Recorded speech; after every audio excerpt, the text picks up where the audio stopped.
मित्रों, क्या आप जानते हैं बहुत सी ऐसी आध्यात्मिक धाराएं हैं जो एक ऐसे अस्तित्व की बात करती हैं जो हमारे अंदर निहित है, जिसे प्राण शक्ति, आत्मा, रूह या आत्मन भी कहते हैं। वैज्ञानिकों और दार्शनिकों ने हमेशा इसके अस्तित्व पर सवाल उठाया है। यही नहीं, रहस्यविद और ऋषियों के ज्ञान पर भी पहले कई बार प्रश्न उठाए गए हैं, जिसे फिर सत्य के बहुत करीब जाना गया। अतः यदि हम ये मान लें कि आत्मा का अस्तित्व होता है तो वह मानव रूप में कैसे जाहिर होगा।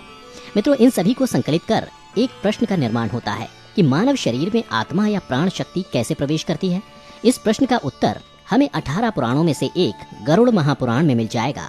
आइए आपको बताते हैं गरुड़ पुराण के अनुसार आत्मा शरीर में कैसे प्रवेश करती है। पुराण में जन्म, मरण, पाप पुण्य आदि अनेक विषयों के बारे में विस्तार से बताया गया है। वहीं गरुड़ पुराण में इससे संबंधित श्लोक भी हमें पढ़ने और सुनने को मिलते हैं तथा हिंदू धर्म में किसी की मृत्यु हो जाने के उपरांत गरुड़ पुराण का श्रवण किया जाता है। वहीं दूसरी तरफ गरुड़ पुराण में इस बात की भी व्याख्या की गई है कि मृत्यु के बाद जिस आत्मा या जीव को फिर से धरती पर जन्म लेना पड़ता है, वो आत्मा माँ के पेट में कैसे प्रवेश करती है, अर्थात आत्मा शरीर में कैसे प्रवेश करती है। इससे जुड़ी संपूर्ण जानकारी के लिए वीडियो के अंत तक जरूर बने रहिए। गरुड़ पुराण के अनुसार गर्भ धारण के समय माता पिता के भाव के अनुसार उनके आसपास एक सूक्ष्म स्पंदन स्तर वाला क्षेत्र बन जाता है। ये क्षेत्र वैसी आत्मा को आकर्षित करता है जिसका स्तर उससे मिलता जुलता हो। जिस आत्मा का स्पंदन स्तर उससे मिलेगा वही उसकी ओर आकर्षित होगी। आकर्षित आत्मा माँ के गर्भ के आसपास मंडराती रहती है। आनुवांशिक प्रक्रिया तो शुरू हो जाती है, लेकिन गर्भ के आसपास रहने से अब ये आत्मा महत्वपूर्ण हो जाती है और वो अपना बल लगाना शुरू कर देती है। ये अब जीव कोशों के विभाजन की गति को बढ़ा देती है।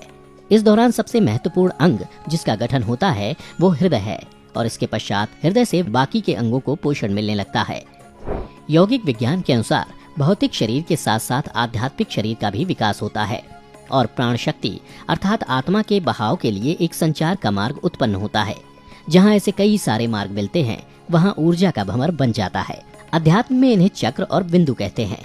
हालांकि बहुत सी यौगिक परंपराओं में इन्हें 7 महत्वपूर्ण चक्रों के रूप में जाना जाता है, जो इस प्रकार हैं: मूलाधार, स्वादिष्ठान, मणिपूरक, अनाहत, विशुद्धि, आज्ञा और सहस्रार। जब भ्रूण तैयार हो जाता है और उसमें सिर का गठन भली भांति हो जाता है तो इसके पश्चात जैसे ही ब्रह्मरंध्र का सृजन होता है, आपको बताते चलें, जो कि सिर का पश्चकपाल क्षेत्र है। इसे अध्यात्म के अनुसार 7 चक्रों में से एक सहस्रार चक्र और 12वां बिंदु माना गया है। जिस क्षण ब्रह्मरंध्र पूरी तरह से सृजित हो जाता है तब आत्मा उसी 12वें बिंदु से प्रवेश करती है और ये भ्रूण के विकसित होने के 3 माह के अंतर्गत ही होता है। अब आपके मन में ये प्रश्न उठ रहा होगा कि आत्मा शरीर में 3 महीने से पहले प्रवेश क्यों नहीं करती। यदि आप इस प्रश्न का उत्तर जानना चाहते हैं तो नीचे कमेंट करके हमें जरूर बताएं। मुख्यतः आध्यात्मिक यात्रा को बिंदुओं या चक्रों में अंतःकरण के फैलाव के रूप में वर्णित किया जाता है। क्या आप जानना चाहते हैं कि फिर आत्मा रहती कहाँ है? वास्तव में आत्मा का वास हृदय में होता है। यही वो स्थान है जहाँ आत्मा रहती है और हृदय के माध्यम से ही वो हमारे तंत्र के सभी चक्रों और साथ ही सभी आयामों तक पहुँचती है, जिनका हम अनुभव नहीं कर पाते। हमें बहुत से भौतिक और सूक्ष्म आयामों को तय करना होता है।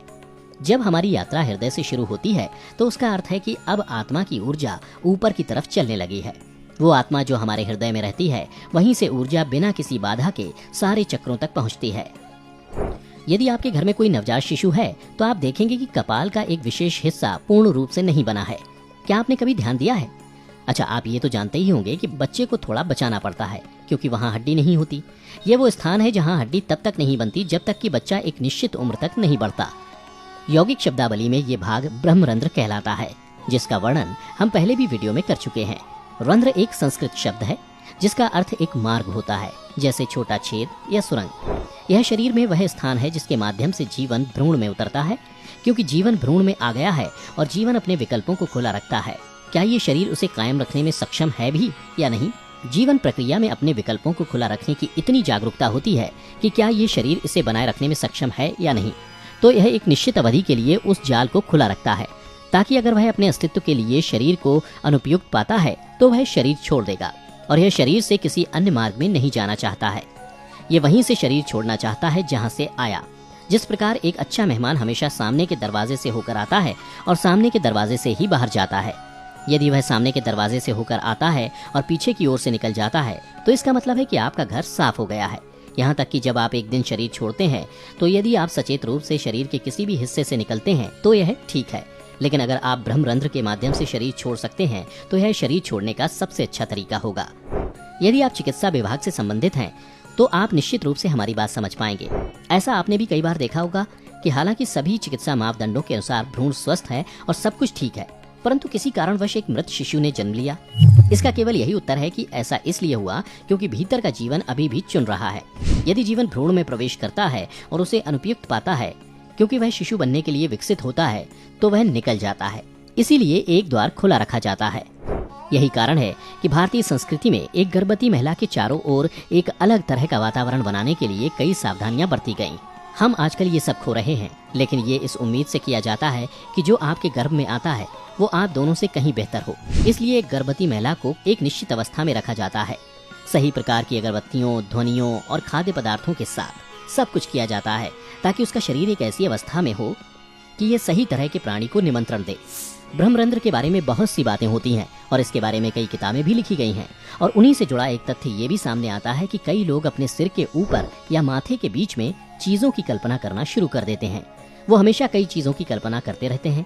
आपको ये समझने की आवश्यकता है कि आप जहाँ भी मन को केंद्रित करते हैं वहाँ कुछ हलचल अवश्य होगी। इसे आप ऐसे समझ सकते हैं, शरीर के जिस भाग पर आप ध्यान केंद्रित करेंगे उस हिस्से में आप कुछ सनसनी महसूस करेंगे।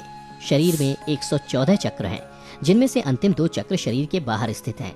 यदि आपकी भौतिकता से परे एक आयाम आपके भीतर एक निरंतर सक्रिय प्रक्रिया बन जाता है, तो कुछ समय बाद ये 2 चक्र जो आमतौर पर निष्क्रिय होते हैं सक्रिय हो जाते हैं। यदि वे सक्रिय हो जाते हैं तो आपके सिर पर एक एंटीना होता है जो आपको जीवन का एक निश्चित दृष्टिकोण देता है।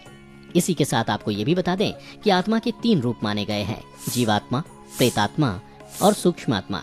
जब इस आत्मा का वास भौतिक शरीर में होता है तो इसे जीवात्मा कहते हैं, और जब इसके मन में वासना और कामना आती है तो इसे प्रेतात्मा कहा जाता है। यही आत्मा जब सूक्ष्म रूप से शरीर में प्रवेश करती है तो इसे सूक्ष्मात्मा कहते हैं। मित्रों, आपको हमारी आज की ये वीडियो कैसी लगी नीचे कमेंट करके जरूर बताएं।